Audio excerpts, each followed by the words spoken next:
chegando durante a aula, não tem problema, eu vou liberando eles. Mas vamos lá, pessoal. Cara, essa é uma aula bem técnica, tá? É uma aula de falar de tecnologia, o que é a tecnologia envolvida por trás de cada tipo de ativo, o que vocês têm que olhar em cada tipo de ativo, porque a ideia é que vocês saiam daqui não só seguindo a minha carteira, mas também sendo capaz de encontrar novos ativos para a carteira de vocês, até porque eu não sou o dono da verdade, eu não sou o cara que sei todos os ativos, com certeza vocês vão conseguir achar outros por aí, e, pô, daqui 3 meses quem sabe meus ativos estão ultrapassados, ou quem sabe não são melhores opções aí, eu quero que vocês sejam capazes de medir se um ativo é bom ou não. Então, essa é uma aula para, cara, falar de tecnologia, tá bom? E aí a gente começa ela, então, com o mais básico. E eu finalizo essa aula fazendo um desenho de tudo, tá? Tentando fazer vocês compreenderem onde todas as tecnologias se ligam.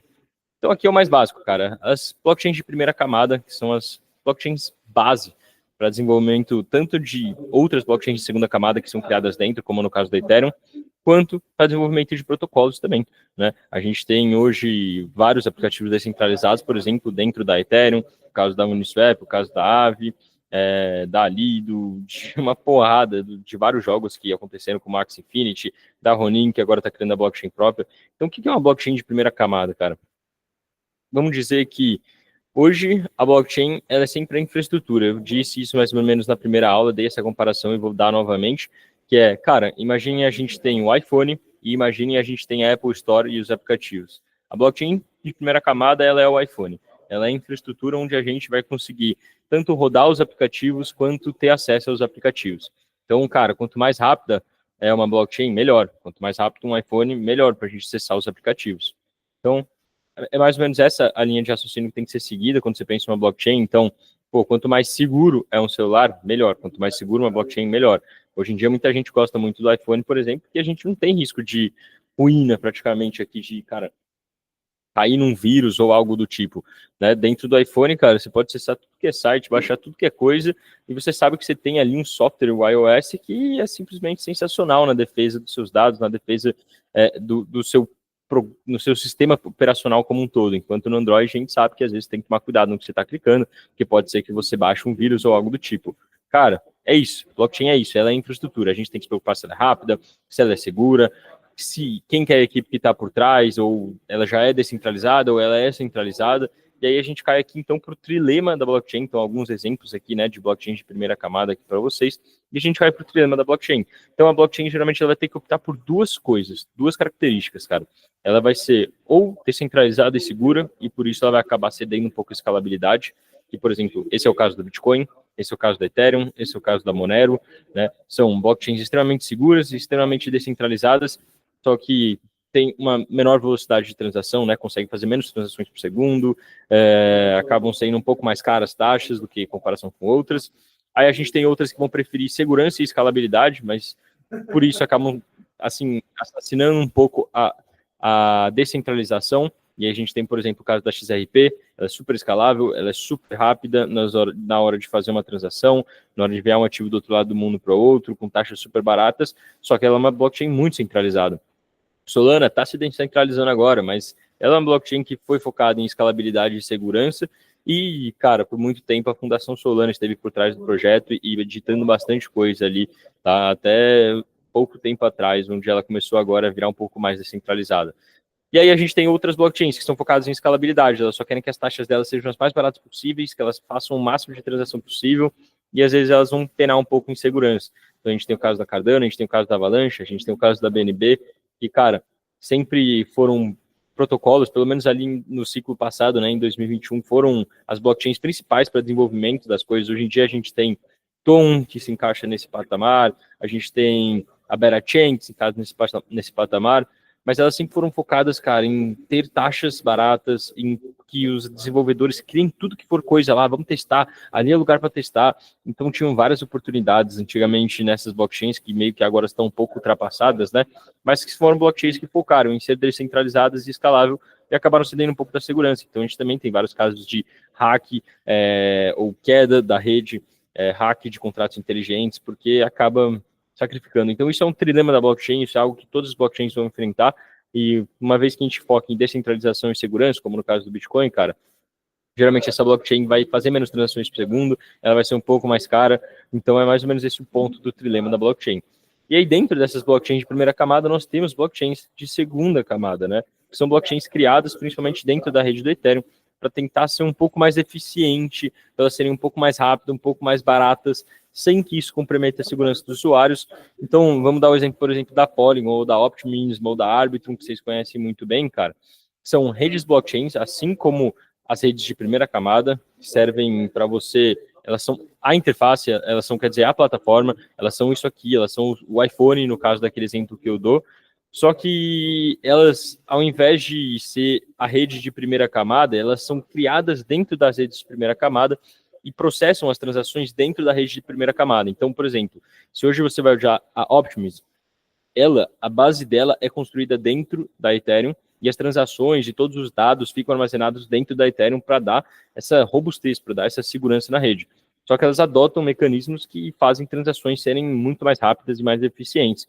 Então, a gente tinha até pouco tempo atrás uma Ethereum que pagava-se, cara, taxas absurdamente altas, e às vezes ainda paga, dependendo do tamanho do volume da rede, do quanto estão querendo utilizar ela. É por isso que nasceram as de segunda camada. Foi um meio de, tipo assim, ó, pessoal, essa rede ela é super cara, tem gente querendo fazer DeFi e para ele não vale a pena, porque ele quer fazer DeFi com $200 e, cara, só para enviar o dinheiro assim para uma DEX ou para trocar um token pelo outro, você gastava quase 50, $100 de taxa dentro da Ethereum. E ainda é caro de usar a Ethereum, ainda recomenda-se que você vá fazer uma pool com no mínimo $1.000, se você for utilizar algum protocolo DeFi lá dentro da Ethereum. E aí eu vou chegar mais para frente o que são esses protocolos DeFi, tá?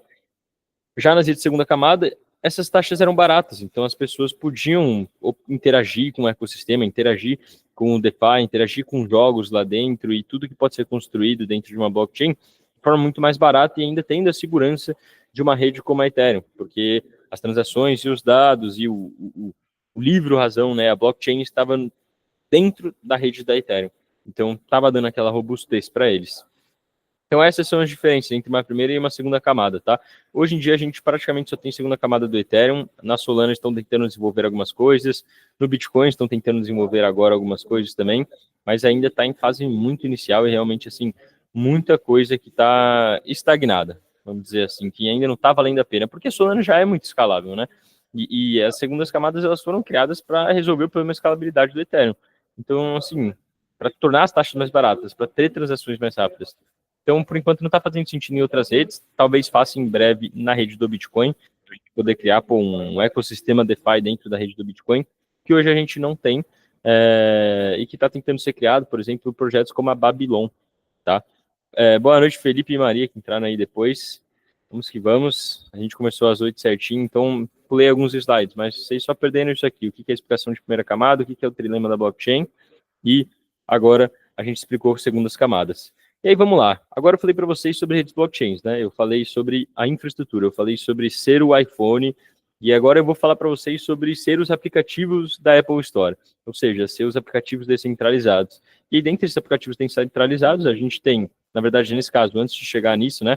A gente tem as corretoras centralizadas, então as corretoras centralizadas, elas não ficam hospedadas dentro da blockchain, algumas delas criaram redes blockchains próprias, como é o caso da BNB, mas geralmente são tokens emitidos por corretoras centralizadas, tá bom? Então, tem vários benefícios nesses tokens que eles fazem ali dentro da corretora. Na BNB, se você tem tantos BNBs, você zera suas taxas. Se você tem tantos BNBs em hold, você paga taxas menores. Se você tem tantos BNBs em hold, você tem chance de ganhar um airdrop de um ativo. Se você tem tantos BNBs em hold, você tem chance de comprar antes aqueles launch pools que eles fazem para você poder comprar uma criptomoeda que vai ser lançada ali na Binance antes. Então, tem alguns benefícios de você rodar BNB, e por isso que as corretoras criam seus tokens, cara. Criar token é uma forma praticamente de emitir dinheiro quando você é o dono daquele token, né? Pô, você cria a função, as pessoas compram aquele token se valoriza, e você tem o poder e o controle de grande parte dos tokens, ou até de emissão dos tokens. Então, é uma forma de se criar dinheiro. Então, elas têm muito interesse em fazer isso. E aí algumas estão criando redes, né? Aqui não tem o token da Base, da Coinbase, mas a Coinbase criou uma rede dentro dela, criou uma rede blockchain dentro dela, que estão criando aplicativos lá dentro. Então, tem o caso da Aero, que eu coloquei na nossa carteira recomendada, que é a corretora descentralizada da rede da Base. Tem o caso da Morpho, que é a plataforma de empréstimo da rede da Base, que seria aí uma espécie de Aave, só que da Base, que é a blockchain da Coinbase, né? Tem, cara, a B3, que é uma plataforma de jogos dentro da Coinbase, tem vários agentes de IA também sendo criados dentro da Base, então estão utilizando a blockchain da Base para crescer também, é que ela ainda não tem um token próprio, mas eles costumam ou criar uma rede blockchain, e aí, né, tentar fazer com que aquele token cresça muito, que foi um caso de sucesso, a BNB, por exemplo, lá no ano de 2021, cara, quase tudo era feito dentro dela, porque naquela época a gente tinha quatro opções, vai, o Ethereum, só que com taxas extremamente caras, então, assim, só usava o Ethereum quem tinha muito dinheiro, a Avalanche, que não tinha muita coisa dentro para fazer, e as taxas eram até baratas, mas não tinha aplicativos descentralizados legais, tinha a Cardano, que tinha alguma coisinha ou outra, mas assim, até o lançamento da DEX principal deles lá, que era para ser aquela Sunday Swap, foi um tremendo fracasso, então a Avalanche saiu do jogo. E tinha a BNB. A BNB não, a BNB era um negócio, cara, sensacional naquela época. A BNB era uma rede onde você tinha a possibilidade de usar DeFi para fazer pools, para fazer trade até dentro da blockchain, cara, que, tipo assim, era limitada a quantidade de coisas que tinham lá dentro, tinham vários jogos desenvolvidos lá dentro que o pessoal jogava para tentar ganhar dinheiro. Então, assim, a quantidade de coisa que era construída dentro da BNB e que as pessoas utilizavam era imensa. E ela se deu muito bem com isso naquela época. Hoje em dia a rede já não é mais utilizada, mas a BNB continua crescendo bastante porque a Binance, como corretora, criou várias aplicações para tokens, né? Aquelas que eu já listei aqui, de você fazer stake, de BNB, você ter taxas mais baratas e etc, tá? Então, isso são as corretoras descentralizadas. Agora, as corretoras descentralizadas, na verdade, no lado do DeFi, né, que são as finanças descentralizadas, nós temos, por exemplo, as corretoras descentralizadas. Então, a gente tem a Uniswap. Qual que é a diferença de uma corretora centralizada para uma descentralizada, cara? Uma corretora centralizada é aquela que você vai preencher o Know Your Customer lá, que é aquele processo de colocar seus dados e etc. É aquela que você só vai conseguir fazer um depósito com um Pix ou com uma transferência bancária, né, que você acaba ligando o seu nome à empresa, né, você já faz o Know Your Customer, que é o processo de colocar o CPF e etc. Mas você ainda manda um Pix, manda uma transferência bancária, ou seja, é uma forma de se comprar criptomoedas um pouco mais institucional, um pouco mais formato XP Investimentos de compração, BTG de compração, tipo uma conta bancária que você consegue comprar ações. Mas é uma ótima solução para as pessoas iniciantes. Já no DeFi, cara, aqui você não consegue fazer um Pix, aqui você não bota seus dados, aqui você não faz uma transferência bancária. O que você faz? Quando você está na sua corretora centralizada, ou quando você fala com alguém, você pede para essa pessoa, ou faz um saque da corretora centralizada para dentro de uma carteira, e dessa carteira, e a gente vai ter uma aula de carteiras mais para frente, tem as carteiras quentes, as carteiras frias e etc., você vai ter os seus ativos e com esses ativos você consegue negociar lá dentro. Então, uma corretora descentralizada, ela serve para você conectar a sua carteira e você poder fazer troca de um ativo pelo outro. Ou ela serve para você conectar a sua carteira e você poder montar uma pool. O que é uma pool, cara? Hoje, nas corretoras centralizadas, se você vai vender Bitcoin e vai comprar Ethereum, o que você está basicamente fazendo é trocar, sei lá, Bitcoin por Ethereum, e para isso acontecer tem que ter alguém vendendo Ethereum para comprar Bitcoin. Não sei se vocês já perceberam, quando você entra na Binance e você vai lá, faz uma ordem a limite, ou seja, que você define o preço do quanto você quer vender o Bitcoin. Às vezes leva um tempo para ela ser executada, não leva? Então, isso é a corretora aguardando por liquidez, é a corretora aguardando para que uma mesma pessoa que queira comprar Bitcoin pelo preço que você está vendendo esteja também trocando Ethereum por Bitcoin. Então é ela tentando se conectar. E muitas corretoras hoje se conectam. Então na Coinex, por exemplo, que é a corretora que me patrocina, ela é brasileira, ela é um pouco menor, tem menos usuários, e às vezes você quer tipo, transacionar uma quantia grande, o que eles fazem? Eles trocam com pessoas de outras corretoras. Só que no DeFi, cara, nas finanças descentralizadas, a gente não tem essa conexão entre corretoras. Então, a gente criou as pools. As pools que mais são, nada mais são do que formadores de mercado, ou seja, são pessoas como eu e você que vamos depositar ali, cara, uma quantia R$ 100 em Bitcoin, R$ 100 em Ethereum, e a gente vai agir como contraparte do mercado. Então, sempre que tiver alguém querendo trocar Ethereum por Bitcoin, a gente vai ser o cara que vai dar o Bitcoin e vai pegar o Ethereum dessa pessoa. Em troca disso, a gente ganha parte das taxas que são pagas quando o cara faz essa transação. Do mesmo jeito que você paga uma taxa aí quando você faz uma transação na corretora centralizada, você também paga uma taxa fazendo uma transação numa corretora descentralizada. E aí, na hora que o cara faz essa troca, você age como contraparte, ou seja, você dá o Ethereum que ele quer e pega o Bitcoin que ele não quer mais, você ganha parte das taxas que estão sendo pagas. Então é isso que o pessoal faz, pool de liquidez, eles ganham uma grana, falam renda passiva em cripto, nada mais é do que isso, é você agir como uma contraparte dentro do DeFi. E aí, dentro de uma corretora descentralizada, né? E o DeFi é o ecossistema inteiro da corretora descentralizada, dessas pools que a gente faz, das plataformas de empréstimo que tem lá dentro. Então, tem como você, por exemplo, dentro da Aave, você pode deixar uma quantia lá, que você pode pegar emprestado uma quantia que você quer de dinheiro. Então, vamos supor que você quer $50 emprestado, ou você quer, $5.000 emprestado. Você pode ir lá na Aave e colocar, sei lá, você escolhe se você vai querer deixar Bitcoin, você vai querer deixar dólar, você vai querer deixar, cara, tanto faz, a criptomoeda que você quiser, Uni, você vai deixar lá como colateral uns $10.000, e você vai poder pegar $5.000 emprestados. Então, muita gente faz isso, por exemplo, utiliza dessas corretoras, dessas plataformas de empréstimo descentralizada, para não se desfazer dos ativos que eles têm. Então, vamos supor que, você tem $10.000 em Chainlink, e você, cara, acredita muito que o projeto vai voltar a subir, só que surgiu uma urgência, você precisa gastar uns $5.000 para comprar alguma coisa. Ao invés de se desfazer desses $5.000 em Chainlink para ir lá vender e tudo, transformar em dinheiro fiduciário, comprar o que você precisa ou pagar o que você precisa, o que você pode fazer é simplesmente deixar $10.000 lá em Uniswap como um colateral, quer dizer, em Chainlink, né, como um colateral com token link, e você pega $5.000 emprestados, e aí você faz o que você quiser com esses $5.000. Se você não devolver o dinheiro ou se a moeda começar a desvalorizar demais, eles vão retirar daqueles $10.000 que você deixou para pagar o cara que está emprestando. E olha o que é legal, nesse caso aqui, não é uma entidade centralizada, como é a DeFi, é tudo descentralizado, então não é uma entidade centralizada como um banco que está te emprestando dinheiro. A pessoa que está te emprestando dinheiro é um outro investidor. Então vamos supor que nesse caso você não precisa de um empréstimo, mas você quer rentabilizar os seus ativos, ao invés de deixar eles parados na sua carteira, você pode emprestar link dentro da Aave para poder ganhar uma rentabilidade que, na verdade, nada mais é do que os juros que o cara está pegando empréstimo, que vai rentabilizar os seus tokens. Então, você pode ser tanto o cara que vai pegar um empréstimo, deixando criptomoedas como um colateral, né? Como, eu esqueci a palavra que a gente fala quando a gente vai fazer um empréstimo e a gente deixa um imóvel como garantia, né? Então, você deixa um imóvel como garantia, um carro como garantia, quando você vai pegar um empréstimo num banco. No DeFi, você pode deixar criptomoedas como garantia. E aí você pode pegar emprestado.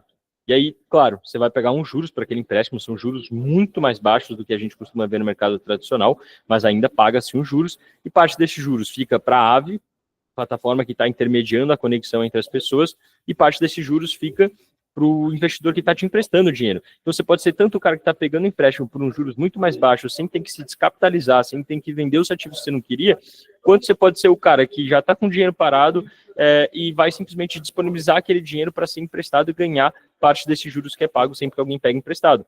Então, cara, DeFi nada mais é do que a democratização do acesso para as pessoas de funções financeiras que antes eram exclusivas, por exemplo, de bancos, né? Operações financeiras que eram exclusivas de bancos, exclusivas de credoras, né? Que são aquelas empresas ali que podem fazer empréstimo e ganhar juros em cima disso. No DeFi, cara, você também pode explorar esse tipo de operação financeira, mesmo que o governo não te aprove como uma empresa que pode emprestar crédito.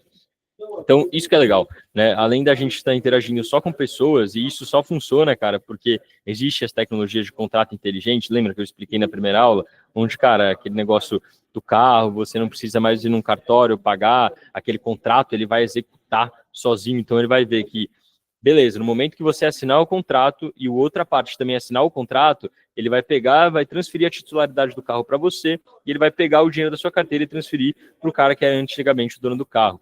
Então, por causa dos contratos inteligentes, a gente conseguiu criar isso daqui, cara. Funcionalidades que, sem um intermediador, sem uma entidade central, a gente consegue, por exemplo, emprestar dinheiro para uma pessoa e ter certeza que aquele dinheiro vai ser pago de volta para a gente. Então, ele acabou com a necessidade de confiança entre as pessoas. Isso que é a parte mais legal do DeFi. Por isso que, quando o cara deixa o colateral, a gente já sabe que eu emprestei o dinheiro para aquele cara, eu emprestei os $5.000 para ele, né? Ele pegou lá meus $5.000 em criptomoedas que eu deixei de empréstimo para rentabilizar. Eu já sei que eu vou ser pago de volta, porque ele teve que deixar aqueles 10 mil reais de garantia, né? De colateral. E aí, se ele simplesmente não pagar, a gente vai pegar daqueles 10 mil reais que ficaram de colateral, e isso é um processo que acontece automático por causa dos contratos inteligentes. Quando chega no prazo ali de validade que o credor devia pagar a sua dívida, cara, simplesmente é executado da parte de colateral ali, de garantia que ele deixou. Então, DeFi é um ecossistema como um todo. A gente está acostumado a definir DeFi apenas como as pools, né? Eu quero fazer DeFi. O pessoal acha que fazer DeFi é fazer uma pool. Mas não, cara, existem várias funções. Além de fazer pools e ganhar parte das taxas do que as pessoas estão transacionando, você também pode simplesmente deixar o seu dinheiro para outra pessoa emprestar e também rentabilizar o seu dinheiro assim. Então, DeFi é todo um ecossistema que está sendo criado para substituir o que hoje a gente tem aqui no sistema financeiro tradicional, tá bom? E aí, dentro do DeFi, a gente tem opções, por exemplo, como o Liquid Staking, onde você consegue deixar um ativo ali travado. Então, vamos supor que você vai fazer stake de Ethereum, né? O pessoal faz stake de Ethereum, que nada mais é do que você emprestar parte dos seus Ethereums para o protocolo, e ele usa esses Ethereums para conseguir fazer a rede funcionar. E em troca disso, você ganha uma rentabilidade. Geralmente, o stake de Ethereum varia aí, vai de 6% a 8% ao ano. Você pode fazer um liquid staking, ou seja, é uma forma que você pode deixar aqueles Ethereums que você já ia deixar e rentabilizar aqueles 6% a 8% ao ano, e ainda conseguir um recibo, mais ou menos, assim, que vai te permitir ainda continuar usando aqueles Ethereum de maneira limitada ali dentro do ecossistema. Isso é um conceito um pouco mais complicado, eu nunca utilizei essas ferramentas, tá bom? E parece que é um negócio que tá tendo um receio bem grande do mercado cripto, porque estão com medo disso aqui estourar, porque querendo ou não, o que está sendo ali é meio que criação de dinheiro, né? Quando você deixa $1.000 preso em Ethereum e o cara vai lá e te dá um recibo para você utilizar esses $1.000 em outras operações, cara, meio que está se criando uma bolha. Existe o pessoal falando de bolha do liquid staking. Então, hoje em dia tem muito receio sobre isso. É uma das questões até do que a Lido tem sofrido bastante, até questões regulatórias também tem batido muito nisso, mas são outras funções que estão sendo criadas dentro do sistema financeiro descentralizado. Então, essa é a parte financeira. E aí a gente tem outras coisas descentralizadas que nascem, como exemplo, os jogos, né? Dentro da blockchain, muitos jogos são criados hoje em dia, porque com a blockchain e com os contratos inteligentes, você pode criar funções que antigamente não existiam.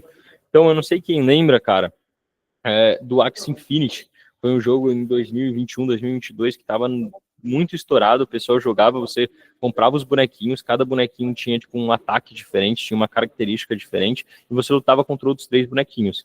E aí, tipo, quem ganhava ia subindo no ranking lá, e dependendo da quantidade de pontos que você pegava dentro do período de um mês, você ganhava uma quantidade determinada de SLP, que era a moeda de recompensa do jogo. Você ganhava moedinhas SLP, que tinha um valor real, você podia jogar esse SLP na Binance, vender e ganhar dinheiro. Tipo, eu passei acho que uns 3 meses jogando. No primeiro mês eu ganhei coisa assim de R$ 4.000 no primeiro mês, isso que eu não ganhava nem 100% do valor, porque eu não tive coragem de comprar esses bonequinhos, eles eram super caros, tipo, coisa de $500 cada um.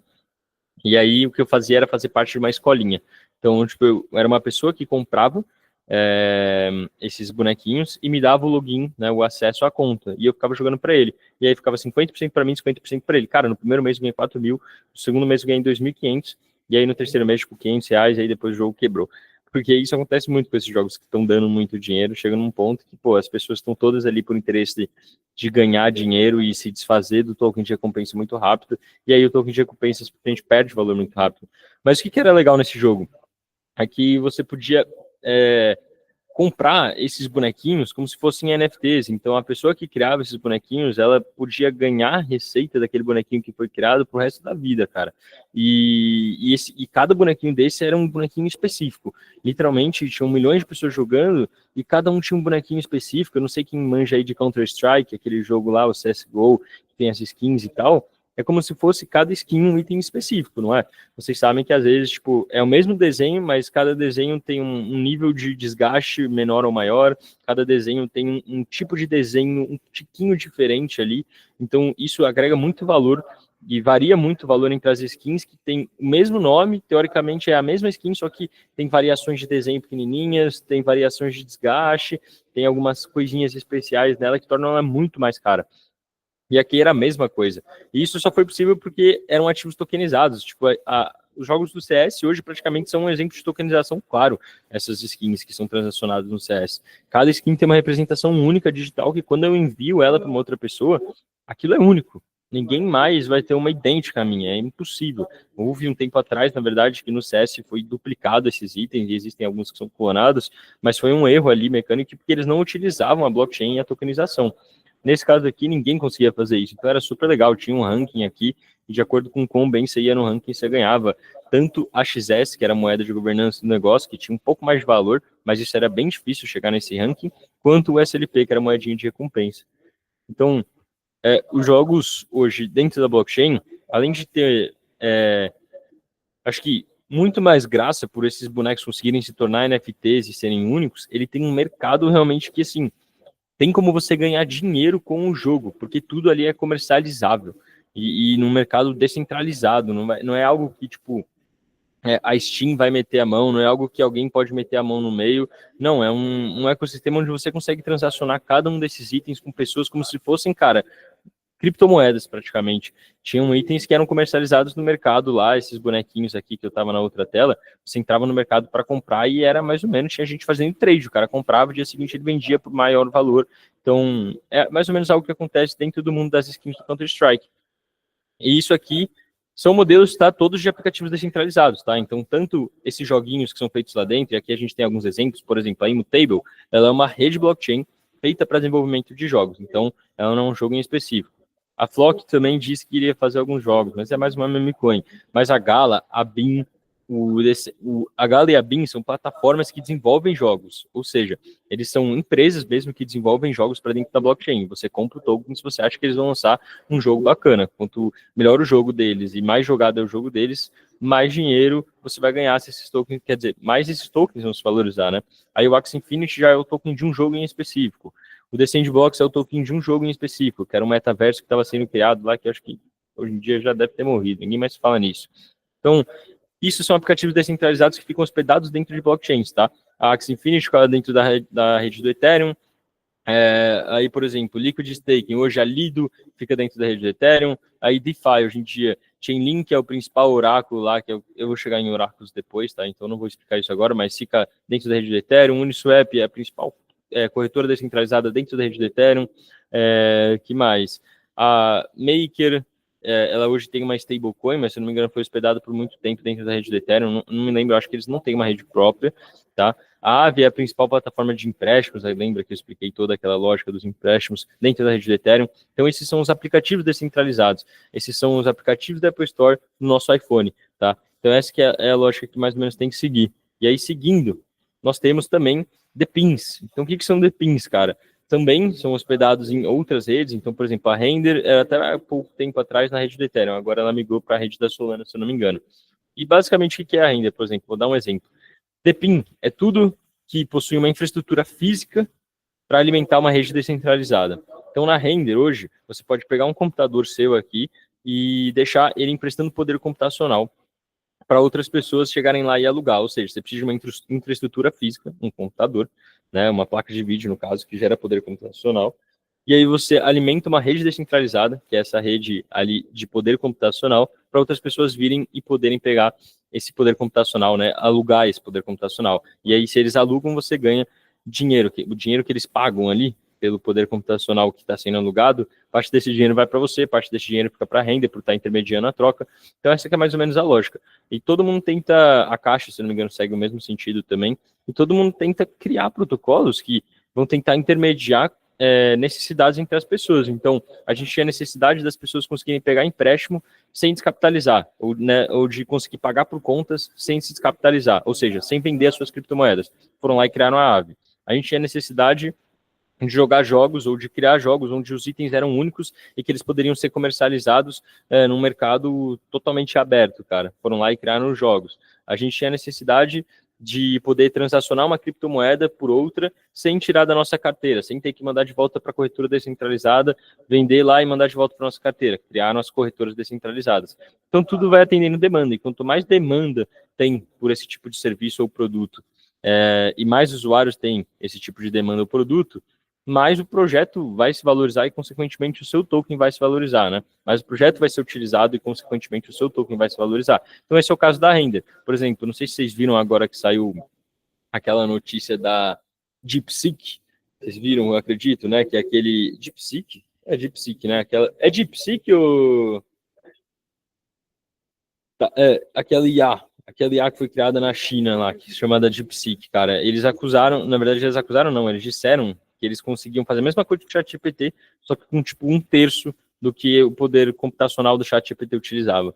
Isso gerou um susto inteiro no mercado, porque, pô, muita gente estava comprando NVIDIA, acreditando que as placas de vídeo da NVIDIA seriam necessárias, e do nada viram-se que, na verdade, não tem uma correlação direta entre as IAs ficarem mais espertas e o poder computacional ser mais necessário. Isso afetou muito a Render despencou no dia também, a Caixa também despencou no dia, porque, pô, começaram a repensar, e aí, será que esse serviço vai ser tão necessário de aluguel de poder computacional?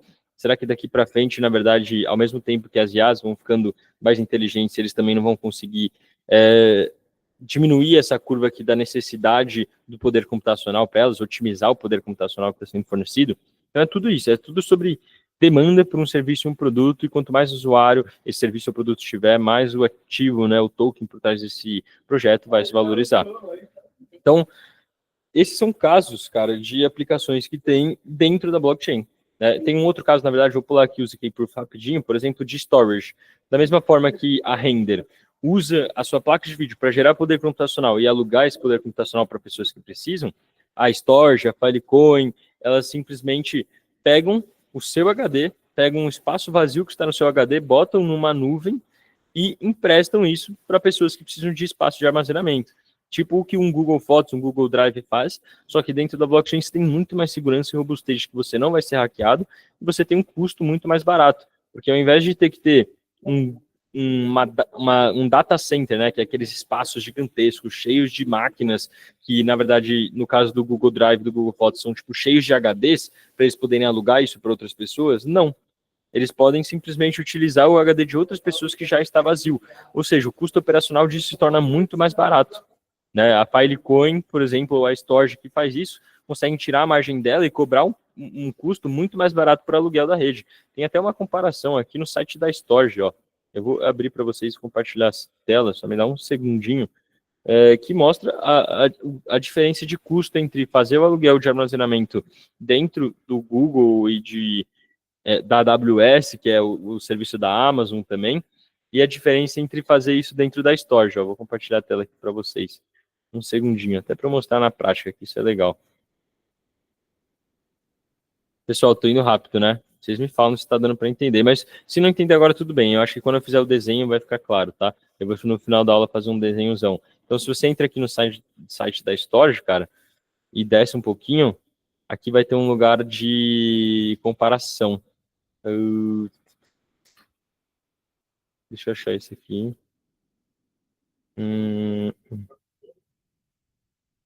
Deixa eu só testar isso. Pricing. Eu acho que vai ser legal. Aí, aqui, achei. Então, vamos supor que você precisa de, cara, 200 terabytes de aluguel. Hoje, na Storage, você vai pagar $18.000 por ano. Na AWS, que é aquele serviço da Amazon, você vai pagar $139.000 por ano. No Google, você vai pagar $151.000 por ano. E por que isso fica mais barato? Porque simplesmente eles não estão tendo que criar um data center inteiro. Eles estão utilizando de equipamento das outras pessoas, ou seja, é muito mais fácil você remunerar pessoas que estavam utilizando, que tinham ali um espaço de armazenamento que eles nem estavam utilizando, do que você ter que comprar inteiro um galpão gigantesco, refrigeramento, comprar todos os HDs, ver todo o custo disso e ainda depois ver tipo, quanto tempo você vai conseguir recuperar esse investimento, que é o que a AWS e o Google fazem. Então, aqui, novamente, a gente está descentralizando uma operação que já existe, um serviço que já existe, um produto que já existe, e a gente não precisa de intermediação, porque a confiança entre o cara que está armazenando alguma coisa ali, um dado sensível, que ele não gostaria que vazasse, um arquivo sensível, e o cara que está disponibilizando o espaço de armazenamento, essa confiança está garantida pelo contrato inteligente, ela está garantida pela tecnologia, de que o cara que está emprestando aquele armazenamento, ele não vai conseguir ter acesso aos dados do outro cara que está deixando os arquivos ali armazenados no espaço que ele alugou. Então esse que é o racional por trás disso, tá bom? E fala, sério, faz muito sentido, não? Faz muito sentido você poder pagar muito mais barato por um serviço que já existe, só porque, cara, conseguiram intermediar isso entre duas pessoas, ao invés de botar uma corporação para construir essa operação inteira. Então, essa aqui é a lógica disso.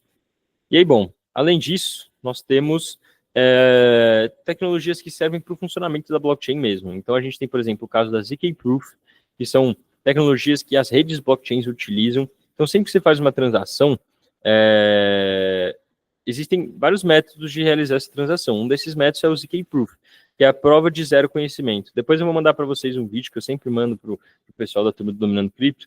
É um vídeo que explica o que é a teoria de ZK Proof, de Zero Knowledge Proof, né? De prova de conhecimento zero. Essa é uma teoria que existe há muito tempo, assim, coisa de 1800, 1920, coisa assim, que, cara, foi desenvolvida, que é a teoria que tenta fazer com que você consiga provar que você sabe sobre algo sem você dizer a resposta correta sobre aquele algo. Então vamos supor que eu tenho aqui, cara, uma caixinha azul na minha mão. E eu quero que esse lado aqui, que essa pessoa aqui me prove que ela sabe que eu tenho uma caixinha azul na minha mão, sem falar que eu tenho uma caixinha azul na minha mão. Porque assim, se esse lado aqui não sabe que eu tenho, por exemplo, né? Vamos supor aqui nesse caso, vamos tirar a caixinha azul. Então eu quero que esse lado aqui prove que este lado aqui gosta muito da cor vermelha, que a cor vermelha é a cor favorita. Só que ao mesmo tempo eu quero que ele consiga provar que ele sabe disso sem exatamente dizer que a cor favorita desse lado é a cor vermelha, porque se esse lado não souber que a cor vermelha é a cor vermelha, você não está entregando o dado para ele sem ele saber. Então, a teoria de escape proof é isso, é você conseguir comprovar que você sabe de algo e que por isso você é uma tecnologia verificada, que você está correto ali no protocolo, né, sem entregar de fato qual que é o conhecimento do que você sabe, porque assim, se tiver algum intruso, ele não vai descobrir o dado sensível ali ou a transação. Então, algumas blockchains estão utilizando isso para mascarar as transações e proteger a privacidade dos usuários, tá? São conceitos muito difíceis de entender, mas existem, por exemplo, blockchains como a própria ZK-Sync, que foram feitas exatamente para utilizar dessa tecnologia, e a ZK-Sync não está dando muito certo, né? Mas foi um protocolo criado justamente para explorar dessa tecnologia. Provavelmente, por enquanto, não tem demanda por isso, mas são tecnologias que são legais de vocês saberem que existem, tá bom? E algumas blockchains que utilizam elas estão na tela. E aí existem, por exemplo, oráculos. Oráculos, o que eles são? Por exemplo, a Chainlink é um oráculo, ela é o principal oráculo da rede Ethereum e das redes de segunda camada do Ethereum. A PIF é um oráculo da rede da Solana. E oráculo, eles são caras importantes para prover informação do mundo real para dentro dos contratos inteligentes. E aí eu gosto de sempre dar esse exemplo. Vamos lá. Quem que está online aí na aula? Caião, você está online aí? Está ouvindo ainda? Ou já dormiu todo mundo? Eu tô online aqui. Aí, o Henrique está online. Para que time você torce, Henrique? Corinthians. Corinthians, putz, eu também torço, mas eu vou fingir aqui que eu sou parmeirense, então, só de zoeira. Vamos lá. Cara, vamos fingir que a gente vai fazer uma aposta aqui de 100 mil Ethereums, né? Ou 100 mil dólares em Ethereum, pronto, mais fácil. E aí, simplesmente, eu quero apostar com você que se o Palmeiras ganhar do Corinthians no próximo jogo, eu ganho 100 mil dólares, no caso, ou se o Corinthians ganhar do Palmeiras no próximo jogo, você ganha 100 mil dólares. Como é que faria essa aposta dentro do mundo real? A gente iria num cartório para oficializar isso, certo? Cara, é um dinheiro muito importante, né? A gente iria auditar sua assinatura num cartório e tal, ia fazer essa aposta toda por meio de contratos e etc. Na blockchain, a gente consegue fazer com que isso seja executável diretamente, como eu falei naquele caso lá do exemplo da transferência de titularidade de um carro. Só que tem um problema. Os contratos inteligentes, quando eles vão executar isso, eles precisam saber quem que ganhou o jogo do Corinthians e Palmeiras. E um dos jeitos que eles têm para descobrir quem ganhou o jogo do Corinthians e Palmeiras é utilizar de oráculos, que são nada mais do que tecnologias que vão enviar informação do mundo real lá para dentro. Então, nesse caso, cara, se a gente fosse fazer essa aposta, a gente ia montar um contrato inteligente lá dentro da rede Ethereum. Se Corinthians ganhar, pegar 100 mil dólares da minha carteira e enviar para o Henrique. E aí, no momento que a gente assinar esse contrato inteligente, esses 100 mil dólares vão ficar travados, tá? A gente não consegue mexer, eu não consigo tirar os 100 mil dólares da minha carteira para caso o Corinthians perder, ele não ser transferido para você, e nem você consegue fazer isso também. Então, se o Corinthians ganhar, você vai ganhar os 100 mil dólares, e se eu ganhar, eu vou ganhar os 100 mil dólares. Aí ele vai travar essa quantia lá de Ethereum que representa os 100 mil dólares e ficou travado. Só que o contrato inteligente por si só, ele não saberia quem ganhou. Então, o Oráculo é responsável por isso, por pegar a informação do mundo real, informar o contrato inteligente, falar que o Corinthians ganhou e te mandar os outros 100 mil dólares. E aí você vai ter ganhado dinheirinho e, tipo assim, a gente não precisou passar no cartório, a gente não precisou fazer um contrato, pagar para um advogado fazer esse contrato, intermediar isso, porque, novamente, foi criada uma tecnologia que intermedia a confiança das pessoas sem que haja necessidade de que essas pessoas, de fato, se conheçam, confiem uma na outra e etc. Então, essa que é a tecnologia dos oráculos. Então, quando você vai investir numa Chainlink, é nisso que você está investindo.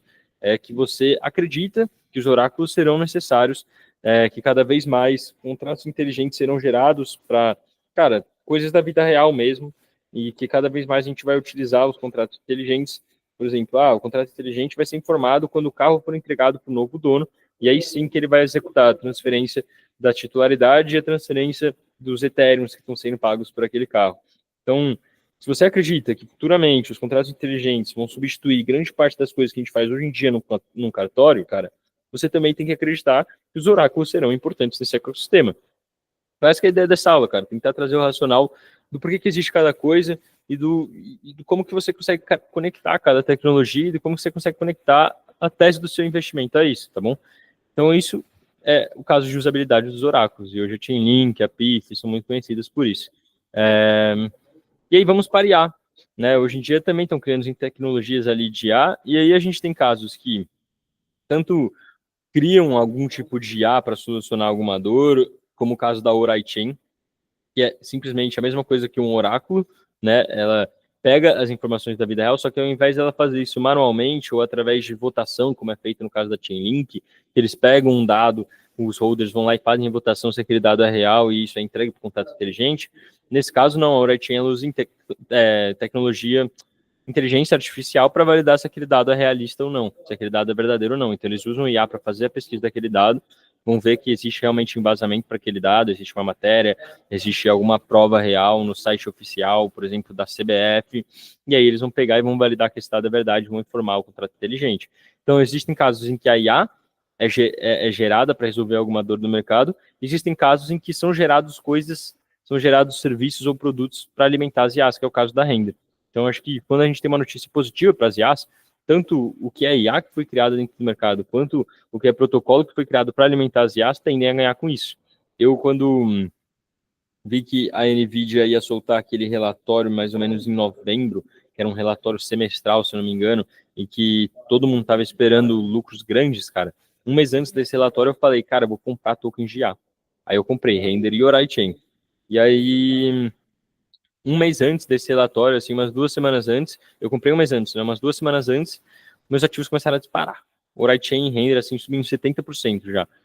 E aí eu peguei e realizei, porque aí, né, é a famosa do vender no boato comprando fato, porque o pessoal começou a dizer que ia vir um resultado muito positivo na NVIDIA, as ações da NVIDIA começaram a disparar, e aí as tecnologias de IA, né, e tudo que envolve tecnologia de IA, que presta serviço para IA, o que é uma IA, também começou a disparar dentro do mercado cripto.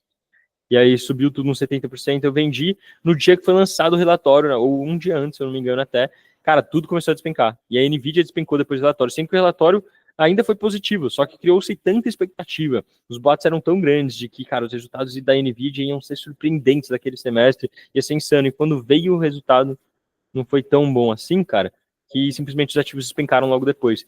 Então, mais um insight aí para vocês usarem nos seus investimentos, mas só para vocês entenderem, o que pode afetar, então, por exemplo, esses ativos, o que pode fazer eles subirem? Notícias de IA no mundo real, do mesmo jeito que eu contei a história lá da Render sendo impactada pela DeepSeek, nesse caso ela foi impactada positivamente por uma expectativa que tinha ali de que a NVIDIA ia performar bem demais. E se ela performasse bem demais, cara, isso só demonstra demanda para o mesmo setor que a Render atua. Então é entender que cada protocolo aqui, cara, é uma empresa. Eles são empresas, eles prestam serviço ou eles têm algum produto inteligente, interessante e que quanto mais demanda para aquele produto, mais parece que aquele produto vai dar certo, mais o token daquele protocolo vai subir, daquele projeto vai subir. Né? Então esses são todos aplicativos descentralizados, tá? Eles são todos a parte da Apple Store, lá daquela historinha do iPhone da Apple Store, eles são todos aplicativos da Apple Store. E é assim que você faz leitura. Ele é um mercado real, cara. Esse é um mercado de empresas, de fato. Então, se essas empresas estão desenvolvendo produtos que são legais, estão ganhando usuários, né? Ou seja, clientes, cara. Porque, querendo ou não, um usuário nada mais é do que um cara que vai utilizar um serviço e pagar uma taxa para aquele serviço. Ou seja, ele é um cliente, mas os tokens vão se valorizar desses projetos. Então, sempre que a gente for fazer a análise, a gente tem que pensar nisso. Essa empresa tem um serviço interessante? Como está o setor dessa empresa? Existem concorrentes melhores?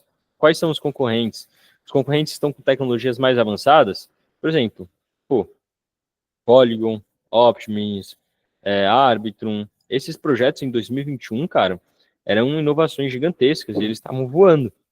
Nesse ciclo, a gente tem a Tom, a gente tem a Base, a gente tem várias outras redes blockchains, a Berachain, que estão sendo criadas que na competição direta com essas redes de segunda camada, elas estão perdendo na competição.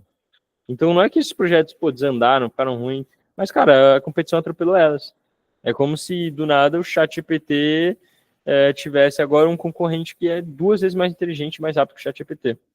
De um dia para o outro, o ChatGPT ia tomar um impacto gigantesco nas ações lá da OpenAI e, sei lá, no ecossistema geral do mundo das IAs. E isso é algo muito relevante para a gente ficar de olho e entender qual que é o raciocínio lógico que você tem que ter por trás de um investimento. E aí, dentro do mundo das IAs, agora nasceram os agentes de IAs, né?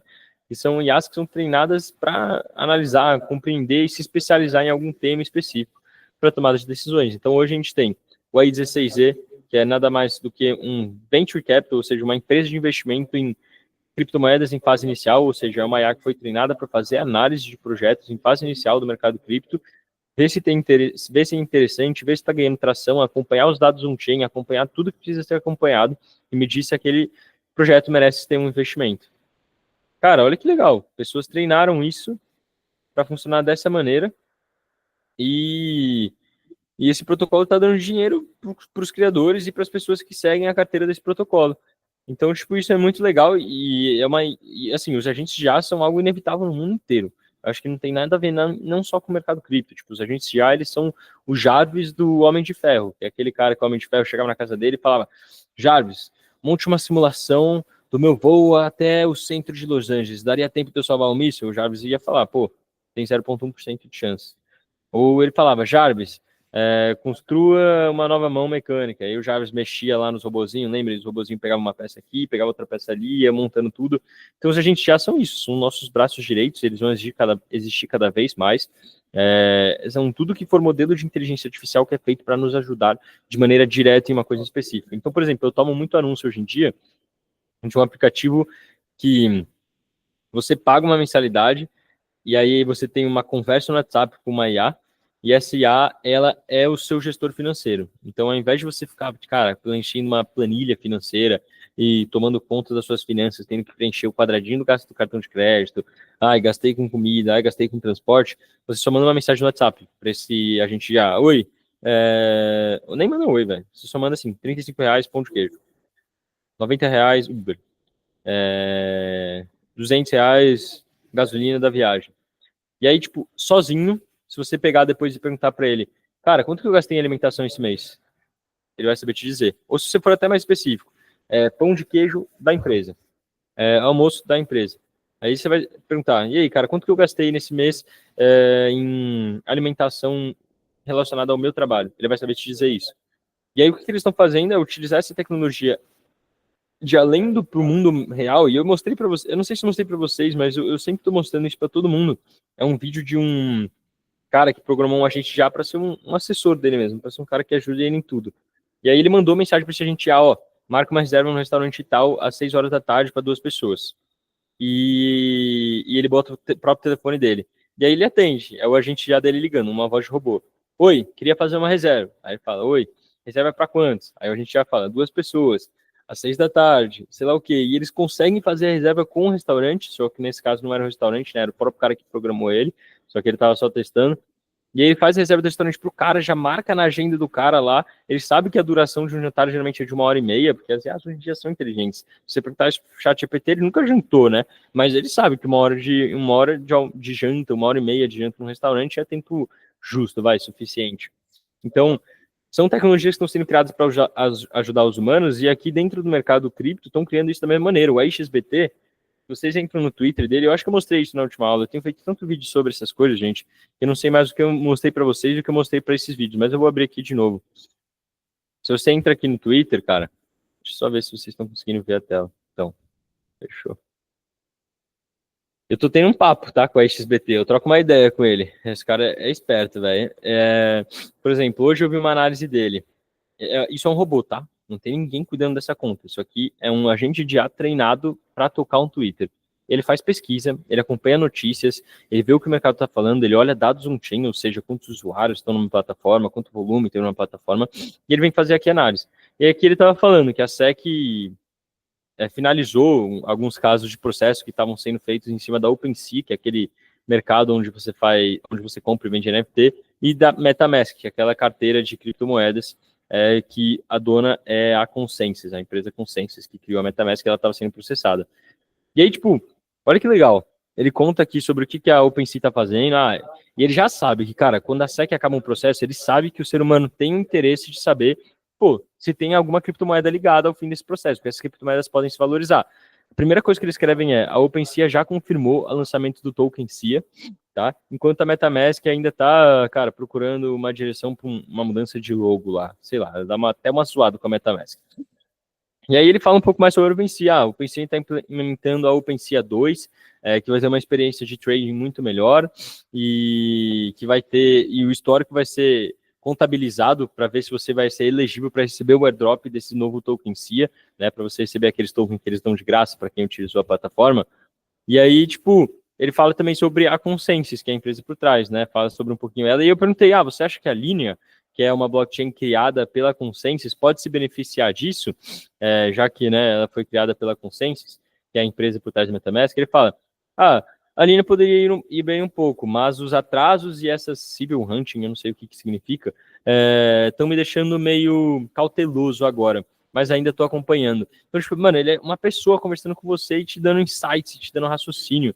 Então, por exemplo, eu vi um outro post dele aqui que ele fez, falando sobre a Aerodrome lá, que é a Aero, que é a principal corretora descentralizada da Base, né, da rede da Coinbase.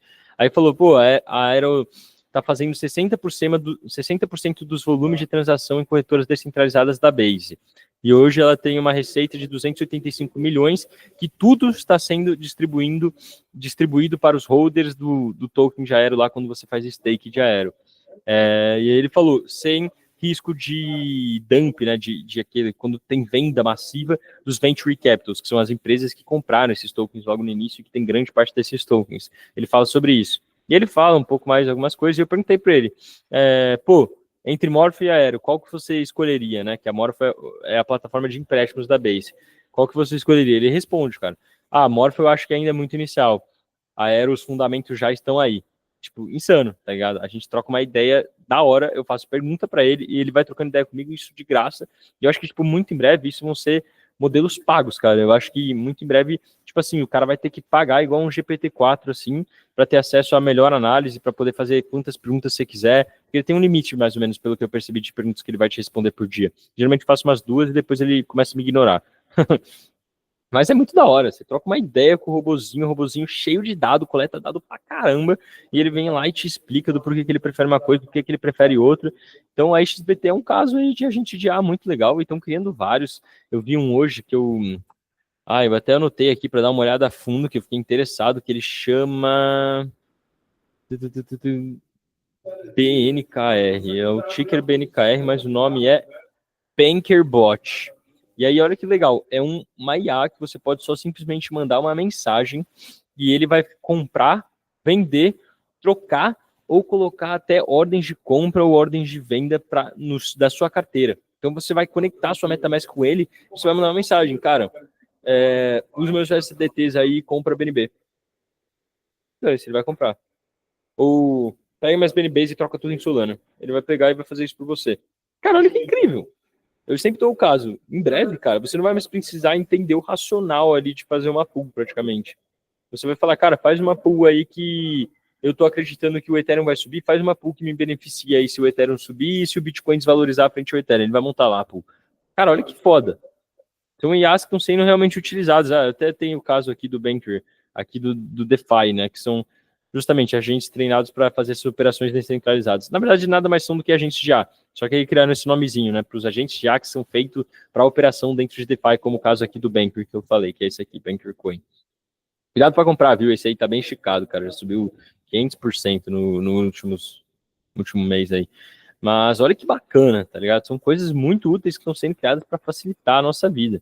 E aí existem esses aqui que são bem famosos, né? Os Real World Assets, que são... Eita, esqueci de mudar a descrição, pessoal, desculpa aqui. Mas o que são Real World Assets? Então, cara, hoje tem muita coisa que está sendo tokenizada, né?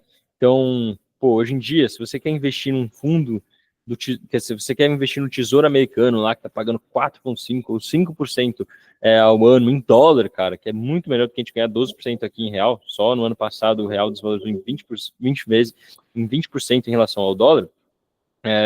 Olha que legal seria você, por exemplo, investir nesses tesouros diretos dos Estados Unidos utilizando, por exemplo, o USDC, que é aquela stablecoin. Ao invés de você ter que ter todo o trampo de criar uma corretora lá do exterior, ganhar aprovação e aí sim você investir no tesouro lá, que seu dinheiro vai ficar travado, não. Você pode entrar na onda com o seu USDC, depositar lá e você está com o seu dinheiro rentabilizando 5,5%. Insano. Ou você pode utilizar a Mantra, que hoje é a principal ali plataforma, blockchain para desenvolvimento de token de RWA.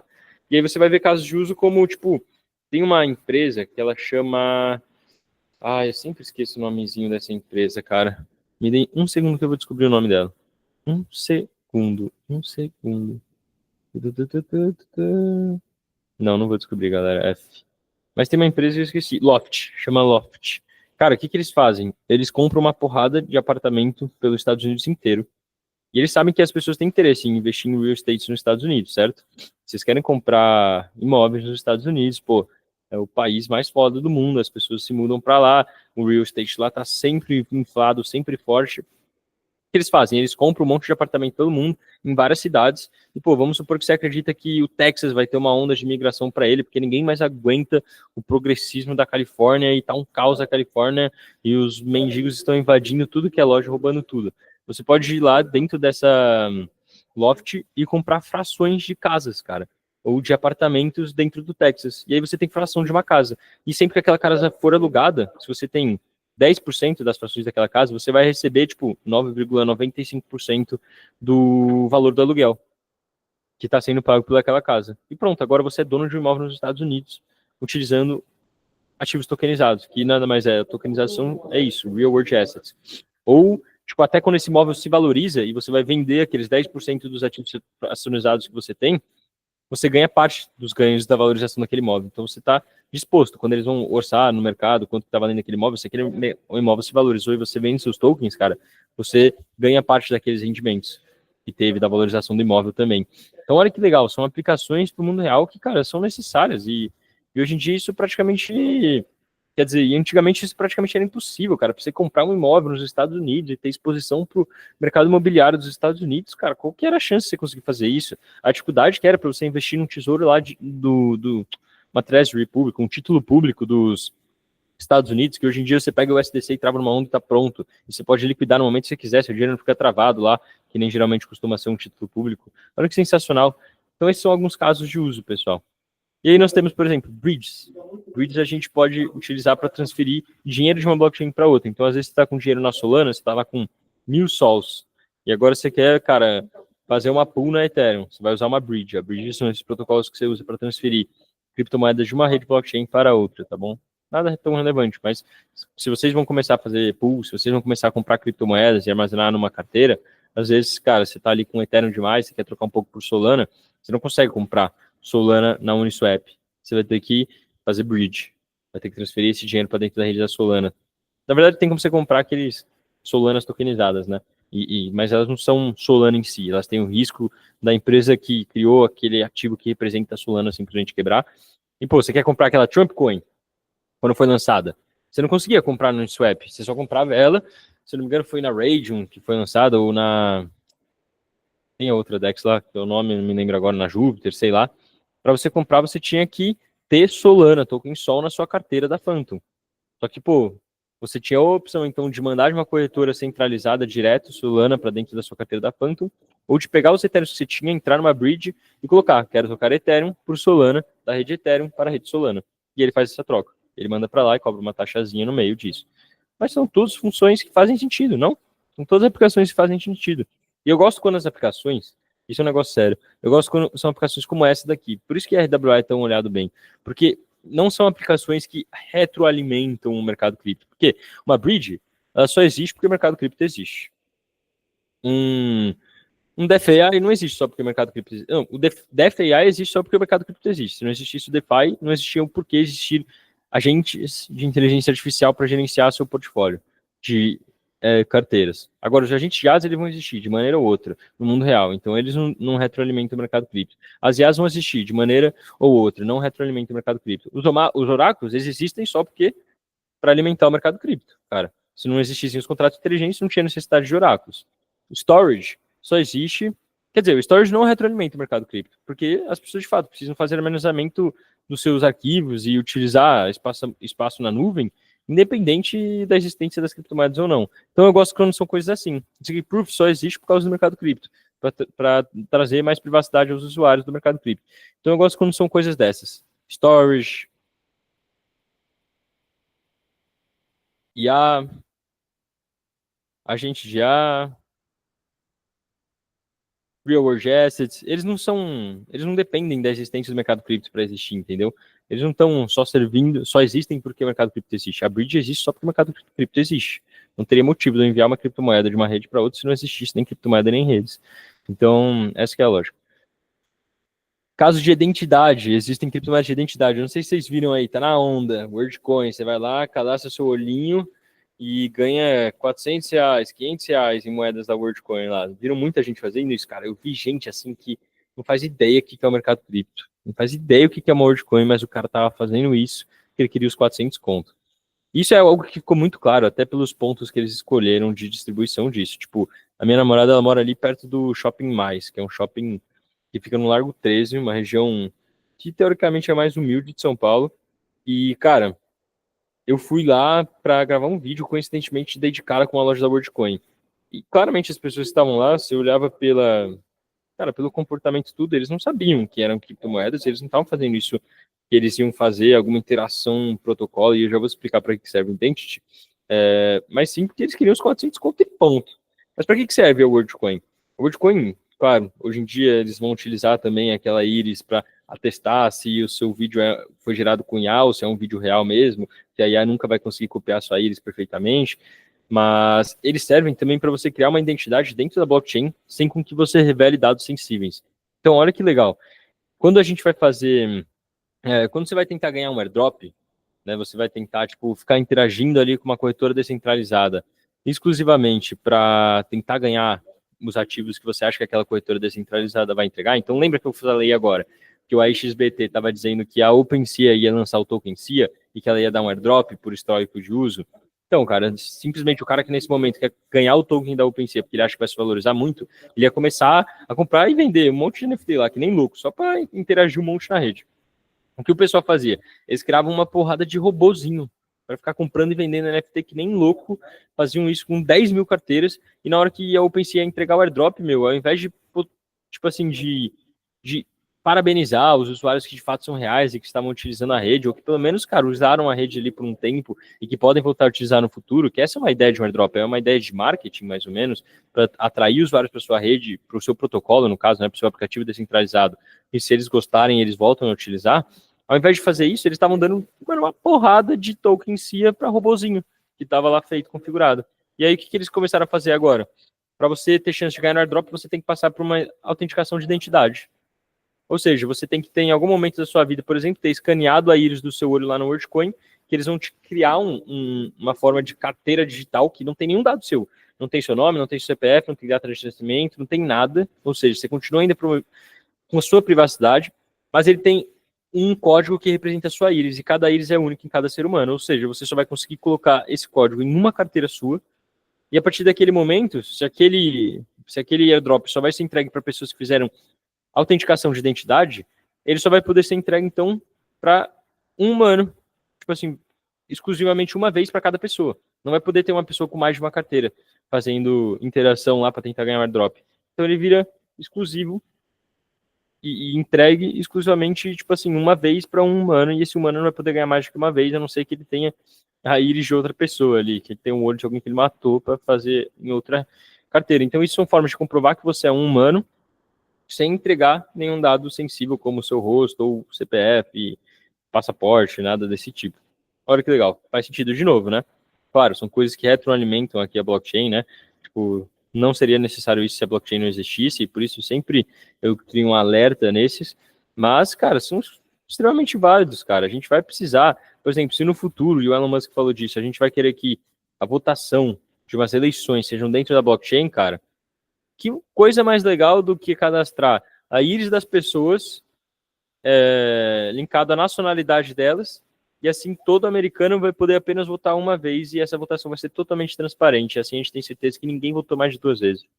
E que não tem ninguém morto votando, como teve em 2020, lá nas eleições dos Estados Unidos. Então, são coisas úteis e que fazem sentido. Eu vou pular esse de roll-up, que meio que tá morto. Restaking é mais ou menos ali o mesmo esquema de liquid staking, tá bom? E aí a gente tem meme coins, né? Que não fazem porra nenhuma. São completamente inúteis e são só umas piadas mesmo. Eu mostrei pra vocês o site das meme coins? Mostrei, né? Do da Dog with Hatch na primeira aula. Alguém lembra se eu mostrei? Acho que mostrou sim. Que ele, tipo, coloca Dog with Hatch é um protocolo para pagamentos super avançado, sei lá o que vai baratear os custos. Aí ele risca tudo e coloca Dog with Hatch. Só deixa, tipo, Dog with Hatch. É só um cachorro com chapéu. Ponto. Ele até tira uma onda com a nossa cara de tanto que, tipo, claro que eles não fazem porra nenhuma. Então, pessoal, aqui tá um pouquinho de cada coisa do ecossistema. E agora, velho, eu vou abrir um Paint, a forma mais tradicional do mundo. E eu vou tentar fazer um desenho mais ou menos de como que isso tudo se conecta. Tá bom? Vamos tentar fazer isso aí agora. Para finalizar a aula, tentando conectar tudo e as coisas fazerem um pouco mais sentido para vocês quando vocês forem analisar um projeto e etc. Eu sei que, cara, é um material um pouco denso, eu vou disponibilizar esses slides e é um papo meio chato, mas, cara, isso aqui é importante para quando a gente for olhar para o mercado cripto, tá? Então vamos lá, vamos começar em vermelho. Em vermelho nós temos as primeiras camadas, ou seja, todas as blockchains de primeiras camadas. Deixa eu pensar como é que eu vou desenhar isso. Eu vou desenhar como uma caixa. A blockchain de primeira camada é uma caixa. E aí existem vários tipos de caixa. Existe a caixa vermelha, que é do Ethereum. Existe a caixa amarela, que é da Cardano. Existe a caixa, agora sim amarela, né? Aquela era laranja. Que é a da XRP. Existe a caixa azul, que é a do Bitcoin. E por aí vai. E aí, beleza. Aí nós temos as segundas camadas. Dentro da rede Ethereum, a gente tem algumas outras caixinhas que foram criadas dentro dela, cara, que são mais rápidas, mais baratas, que a gente gasta menos dinheiro para transacionar dentro delas, tá bom? E aí, a gente tem, deixa eu pulando aqui os slides, a gente tem as corretoras centralizadas. As corretoras centralizadas não tem porra nenhuma a ver com isso aqui, elas não têm nada a ver. Elas são, cara, um caso externo, elas são um aplicativo, um site mesmo na internet, onde você faz um Pix lá e compra criptomoedas. Só que aí, além das corretoras centralizadas, nós temos as corretoras descentralizadas. Aí eu vou escrever aqui, DEX. Essas corretoras descentralizadas, elas atendem tanto a rede do Ethereum, como atendem também essas redes aqui de segunda camada. Então, elas atendem essa e atendem o próprio Ethereum. Por isso que elas estão aqui dentro do Ethereum. E elas servem para você poder trocar suas criptomoedas sem necessidade de você ter que tirar elas da carteira para uma corretora centralizada, sem você ter que pegar o dinheiro que está ali na sua carteira, mandar para uma corretora centralizada, trocar por outra e mandar de volta para a carteira. Então, ela é feita isso, para que as pessoas possam transacionar entre elas. E aí existe a plataforma de empréstimo, vou escrever aqui de lending, né, de empréstimos.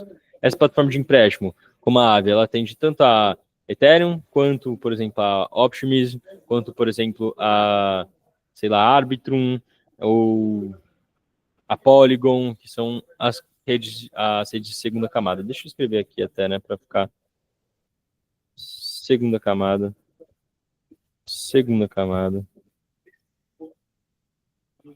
Primeira camada. Deixa eu aumentar aqui o tamanhozinho para ficar mole. Então aqui, ó. Aí tá desenhado. Aí o DeFi é isso, cara. O DeFi é todo esse ecossistema. A gente chama de DeFi a somatória desse ecossistema, de tudo que permite com que a gente tenha um modelo de finanças descentralizadas dentro da blockchain. E aí vamos lá. A gente tem o Liquid Staking, que é mais um modelo onde você pode fazer empréstimo e ainda utilizar esses recibos. Então aqui vamos colocar Liquid, ele também faz parte desse sistema de DeFi. A gente tem GameFi, que são jogos que são construídos aqui dentro. Então deixa eu escrever aqui, game. Aqui dentro, tanto da primeira camada quanto da segunda camada, são jogos que utilizam da rede, né? Da rede, da velocidade da rede, da robustez da rede, tanto da primeira quanto da segunda camada, para desenvolver jogos lá dentro, né? Aí nós temos, que mais, senhores? Depin. Depin são outros aplicativos descentralizados. Da mesma forma que um jogo está fora do DeFi, a gente tem o Depin, por exemplo, a Render. Vamos colocar aqui, Render. Ela é um outro aplicativo que foi criado aqui na primeira camada do Ethereum, hoje a gente acha que está na da Solana, foi migrado o aplicativo. Mas é isso, ela atende um outro serviço, mas ela está dentro aqui da rede do Ethereum. Um aplicativo que foi criado usando a rede do Ethereum. Aí a gente tem ZK Proof, que é a tecnologia que aí ela é externa, ela é a própria primeira camada ou a própria segunda camada, no caso aqui a própria segunda camada, tipo a ZK Sync é uma segunda camada, que é uma rede blockchain que utiliza da tecnologia de ZK Proof. Então é tipo tecnologias que as redes aqui utilizam para funcionar de tal maneira, tá bom? Aí a gente tem storage, pô, são espaços de armazenamento, como a própria storage, que eu mostrei lá para vocês, que é bem mais barato que o Google. Pô, as pessoas precisam armazenar, elas podem armazenar dentro da blockchain, é seguro, é barato. Então são outros aplicativos que, funcionam tanto aqui na rede Ethereum, como existem protocolos de armazenamento em outras redes também, né? Outras redes de blockchain têm esses protocolos. Então, isso aqui é um outro aplicativo, não tem nada a ver com esses aqui, mas são todos dentro dessa rede de primeira camada. Aí existe os oráculos. Os oráculos, eles estão também dentro, eu vou colocar só um O aqui, galera. Eu vou colocar um OR, na verdade, para não aparecer outra bolinha. Nossa, tá feio, né? Mas quando vocês assistirem o vídeo vai fazer sentido, se vocês esquecerem. Nem tira print disso aqui, é melhor assistir o vídeo de novo. Os oráculos são outros aplicativos aqui dentro que servem para atender essa primeira camada, né? Ou, na verdade, para atender a todos os protocolos. Vamos supor que, pô, esse jogo aqui, ele, na verdade, seja um site de aposta, cara, e aí apostaram que o Corinthians vai ganhar. Aí o oráculo vai atender a esses aplicativos descentralizados. Ele vai atender, sei lá, a Storge, sempre que o cara, sei lá, mano, emite um contrato lá no DocuSign, ele sobe esse contrato direto para a Storge. O oráculo que vai coletar essa informação, que foi emitido o contrato lá no DocuSign. Então, ele atende a outros aplicativos descentralizados para fazer o contrato inteligente daquele aplicativo descentralizado funcionar. Aí tem as IAs. As IAs, elas podem ser tanto soluções que utilizam da tecnologia de inteligência artificial para prover soluções aí, né, para as pessoas que precisam de ajuda, como ela pode ser também tipo uma render que alimenta as IAs, tá ligado? Mas eu vou tirar esse risco daqui. Mas são outros aplicativos. Existem outras aplicações, né? Ou às vezes, tipo, a IA, na verdade, vamos supor aqui, cara, a IA ela tá dentro aqui do oráculo, que nem aquele caso do Orachain, que eu falei que utiliza de IA para validar se a notícia é verdadeira. Ela tá dentro do oráculo. Tipo, é uma tecnologia que está sendo usada para dentro do oráculo. Aí os agentes de IA são outro aplicativo descentralizado, mano.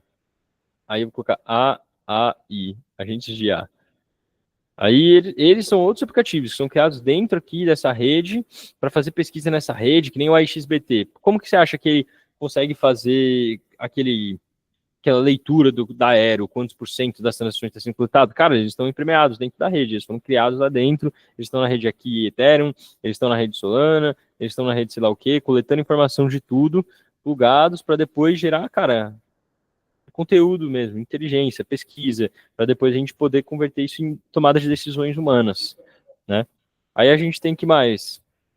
Depth AI, que é a mesma coisa. Aí aqui dentro criaram as Depth AI, que são IAs que executam funções dentro aqui do mundo do DeFi, como aquela lá que eu falei que pode ser utilizada para comprar, vender, trocar ativos da sua carteira só por uma mensagem que você manda para ela. Aí existem os real world assets, que aí são empresas que vão criar, cara, ativos que representem algum ativo da vida real. E aí essas empresas elas estão aqui na rede do Ethereum, elas estão aqui na rede da Solana e por aí vai. Aí existe Bridge. Bridge fica aqui no meio. Ela fica no meio disso. Ela serve para você mandar dinheiro. Eu vou colocar um B aqui. Ela serve para você mandar dinheiro da Ethereum para Solana, da Solana para Optimism e por aí vai. Ela está intermediando as redes para as redes funcionarem. Aí existe identidade. Pô, cada rede blockchain vai ter um tipo de identidade diferente, mas basicamente vai servir para identificar a sua carteira em cada rede blockchain. Então, cada rede blockchain vai ter uma identidade, uma forma de autenticar a sua identidade diferente, de acordo com a carteira que você usa, né? Aí existe, deixa eu ver o outro aqui. Restaking a gente passou rapidamente. Memecoins. Memecoin vai ser um tokenzinho aqui. Ela é uma categoria, né? Mas aí são vários tokenzinhos que existem na rede Ethereum. Vários tokenzinhos. E aí, né, na rede Solana, bota tokenzinho nisso aí. Porra, cria 1 milhão de memecoins por dia. Então, mais ou menos é isso, pessoal. Para vocês entenderem como é que é o ecossistema, é mais ou menos isso, cara. Existe a rede de primeira camada, dentro dela existem as redes de segunda camada, dentro da rede de segunda camada existe tudo isso aqui também, tá? Existe todo o ecossistema DeFi, existe essas plataformas de armazenamento, elas são mais rápidas, são mais baratas, às vezes as pessoas preferem a de primeira camada por mais segurança, mais robustez, às vezes a de segunda camada por serem mais rápidas, e aí dentro da primeira camada existem esses aplicativos que são soluções, cara, de armazenamento, de aluguel de poder computacional, de para informar contrato inteligente, né, com os oráculos, para jogar um joguinho. Aí dentro disso também existe todo o setor de finanças descentralizadas, que tem a corretora descentralizada, a plataforma de empréstimo, as liquid stakings. Existem empresas que vão tokenizar ativos no mundo real, tudo isso dentro de uma blockchain. Então é um ecossistema mesmo, é um negócio desenhado. E até uma imagem aqui, deixa eu pegar aqui, ó. Ethereum Ecosystem. Deixa eu ver aqui. Eu acho uma imagem legal. Essa aqui eu gosto. Pronto, vou pegar esse aqui e vou colar no nosso, em cima dessa zona. Então, olha lá. Stablecoins que existem dentro do Ethereum, que foram criadas por empresas, que é famoso, que a gente conhece, o SDC e a DAI. São as mais famosas, praticamente. Aí, serviços que existem lá dentro. Aqui tem várias redes de segunda camada, como a própria Polygon, a ZK-Sync que eu falei, né? E são tudo serviços que podem ser prestados, e aí eu não sei que cada produto aqui, né, executa. Infelizmente, vou ficar devendo. Isso aqui são infraestruturas para desenvolvimento de projetos. Então, geralmente essas daqui são utilizadas para as pessoas poderem fazer desenvolvimento de outros aplicativos descentralizados lá dentro. Então, a Centrifugia é famoso para desenvolvimento de tudo que é relacionado com ativos virtuais, com ativos do mundo real. Aí, bom, ferramentas de administração de ativos. Então, a própria MetaMask, a própria Trust Wallet, que são wallets que você pode utilizar para armazenar seus ativos, para transferir eles, para alterar eles. Aí aqui tudo que, é meio que corretora descentralizada. Então tem a Unwint, tem a Uniswap, tem a Curve, tem a DDEX, que eu tô falando dos que eu conheço aqui, tá bom, pessoal? Nem tudo eu conheço. A Yearn Finance, isso aqui faz tudo parte do ecossistema de exchange. Deixa eu ver se eu acho uma foto mais legal até. Vamos ver essa. Vocês estão conseguindo ver a foto, né? Deixa eu ver. Então, legal. Então aqui tem, aqui tá mais bonitinho. As bridges, todas as bridges da rede Ethereum. Isso aqui é a quantidade de bridges diferente que existe, que é para você mandar criptomoedas de uma rede para outra. Isso aqui é tudo que tenta criar mais privacidade para você. Então tem a ZK Money, tem a Diversify, que eu conheço. Isso aqui é tudo que tem a ver com NFT e jogos. Então tem a OpenSea, que é onde compravam os Bored Apes lá, aqueles macaquinhos. Tem a Immutable, que é uma rede de segunda camada da Ethereum, que é feita só para desenvolvimento de jogos. Tem a Illuvium, que é uma desenvolvedora de jogos lá dentro. E mais? Yield Guild Games, que é um dos projetos que eu sempre falo para vocês, também é uma desenvolvedora de jogos dentro da rede Ethereum. Tem um monte de coisinha. Aí tem... E mais? Infraestrutura. Infraestrutura vai ser outras redes que existem lá dentro. Então tem a rede da Immutable, a rede da ZK-Sync, a Arbitrum, são redes de segunda camada que existem lá dentro. Polygon, Cartese é brasileira, inclusive, galera. Plataformas de empréstimo, existe a Aave, existe a Maker, existe a Handlefy, nem todas eu conheço. Plataformas que você pode fazer troca de token, a SushiSwap, a Uniswap, a Curve, a Balancer, outras aí que vocês têm possibilidade. Derivativos, plataformas que você vai conseguir ali fazer uma espécie de trade, assim, meio que tipo, apostar uma alta de um token ou na queda de um token, sem que você tenha que usar uma corretora centralizada para isso. A Synthetix, a de YGX, que é bem famosa. Aí coisas relacionadas com data, né, com tipo informação e oráculos. Aí aqui a gente tem a própria Chainlink, que eu falei para vocês, a Band Protocol, que também está no slide, a Tellor, o Etherscan, que é uma plataforma que é feita só para você ver todas as transações que estão acontecendo dentro do Ethereum. E mais, cara? Existe reporting, que tipo, literalmente coleta dado de dentro da blockchain e coloca à disposição. Então, o caso da DeFi Lerma, a parte de apostas e previsão. Então, tem a Polymarket, que é aquela que o pessoal apostava. Quantos por cento de chance do Trump ganhar? A gente media de acordo com as apostas. Então, você pode ir lá na Polymarket, você fazer um depósito com Ethereum e apostar com Ethereum, e você acha que alguma coisa vai acontecer. Tipo, próximo jogo do Corinthians e Palmeiras, quem vai ganhar? Você aposta. Quanto mais gente acreditando diferente de você, mais dinheiro você ganha. Então, sei lá, se tem 70% das pessoas achando que o Corinthians vai ganhar do Palmeiras, você vai ter só 30% de valorização na sua aposta. Agora, se tem 30% das pessoas achando que o Corinthians vai ganhar do Palmeiras, você vai ter 70% de valorização na sua aposta. Então, isso é um pouco do sistema do DeFi, da Ethereum, e aí você vai pesquisar isso para a Solana, vai ter a mesma coisa, só que com aplicativos totalmente diferenciados. Você vai aqui, ó, praticamente a mesma foto. Alguns aplicativos iguais, porque eles operam em ambas as redes, alguns aplicativos diferentes, porque eles foram criados exclusivamente para Solana. Então, quando a gente vai ver DeFi, aqui você não vai achar a Uniswap, mas você vai achar a Radium, que é muito famosa, você vai achar a Orca, que é muito famosa, você vai achar, sei lá, deve ter a Júpiter aqui em algum lugar também. Então, aqui é um pouco diferente, mas você entendeu? Eles atuam da mesma maneira, são aplicativos descentralizados diferentes para uma rede de blockchain diferente, mas que todos têm a mesma funcionalidade, a troca de tokens, a formação de pools, e aí vai ter as wallets que são diferentes, aqui tem a Phantom só atende a Solana, a MetaMask, por exemplo, não vai estar nessa lista, enquanto ela estaria na lista lá da Ethereum. Jogos, aqui você não vai ver a Illuvium, mas você vai ver Star Atlas, que cria aí também jogos. Você vai ver... Bom, não conheço muito isso aqui, mas a MetaMarket também, se eu não me engano, é para compra de NFT, que seria, no caso, a OpenSea, só que da rede Solana. Então é isso, é vocês entenderem que existem aplicações, que elas são diferentes uma das outras, e que, por exemplo, a PIF é um oráculo igual a Chainlink, que envia informação lá para o contrato inteligente, só que ela só tem na Solana. Então, cara, é isso. São todos aplicativos descentralizados funcionando dentro de uma própria rede, e aí cada rede tem os seus aplicativos descentralizados diferentes. Caraca, eu não vou conseguir tirar essa foto aí, consegui. Então é como se tivesse tudo isso aqui, só que com nomes e aplicativos descentralizados diferentes também dentro da Solana, também dentro disso aqui. Eu sei que esse desenho ficou uma merda, mas eu espero que tenha dito para entender um pouco, pessoal. Eu sei que essa aula é chata pra caralho, mas eu sei que por mais que pareça que quase tudo que eu falei saiu de um lado, entrou de um lado e saiu do outro, velho, eu tenho certeza absoluta, porque isso, cara, é comprovado entre todos os alunos aí que já fizeram curso, que uma hora você vai se deparar com uma notícia do tipo, um novo oráculo foi criado, e você vai conseguir entender muito melhor aquela notícia por causa dessa conversa que a gente teve. Ou que você vai conseguir se deparar com uma notícia como uma nova DeepSeek que foi criada, e você vai dessa vez conseguir entender por que uma render vai ser afetada. E que você vai conseguir se deparar com uma notícia do tipo corretora descentralizada da Solana é atacada, e você vai entender do porquê que todo o ecossistema DeFi vai ser atacado, do porquê que todos os jogos da Solana também vão sofrer porque não vão estar conseguindo utilizar a corretora descentralizada para fazer troca de token. Então, aqui está explicado como que funciona a blockchain, o que é cada coisa aqui nessa bagunça. Eu sei que é uma bagunça, eu sei que tem muita coisa, mas eu acho que aqui vocês vão ter conseguido entender, cara, o que são essas tecnologias, para que elas servem. Espero que vocês tenham gostado da aula. É uma zona, essa é a aula que quase ninguém entende, eu sei, cara, nem eu entendo quase de tudo.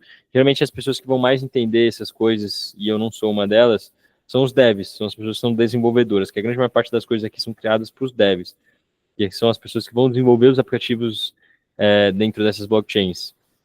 Mas, de qualquer jeito, é importante, em algum momento eu sei que isso vai ser utilizado na vida de vocês, tá? Eu acho que não é enchimento de linguiça. Vocês viram que tudo ali se retroalimenta. Às vezes o cara pega um empréstimo dentro da Aave para comprar um bonequinho do Axie Infinity para jogar, porque ele não queria vender Ethereum. Então ele deixou o Ethereum, uns $10.000 de Ethereum colateral, pega empréstimo em Ethereum, usa esses Ethereum para comprar o bonequinho do Axie Infinity. Agora ele está meio que alavancado, só que ele não perdeu exposição nem no Ethereum e não deixou também ao mesmo tempo de comprar o bonequinho. E aí ele tem uma dívida aqui, que o juros geralmente é muito mais baixo do que o mercado tradicional. Então tem muita gente que faz essas operações. Agora vocês vão entendendo mais ou menos como que o mercado funciona como um todo. Eu juro por Deus, essa é a aula mais chata do curso, não vamos ter mais aulas como essa, de maluco, de retardado. E eu espero que vocês tenham gostado dela, tá, pessoal? 1h30, essa deu longa, viu? Mas é nóis. Qualquer pergunta, e eu sei que provavelmente nem vai ter pergunta agora, né? Mas futuramente vai fazer sentido, eu juro. Vocês vão me fazer perguntas ainda relacionadas a essa aula. Valeu, pessoal. Valeu, boa noite. Falou.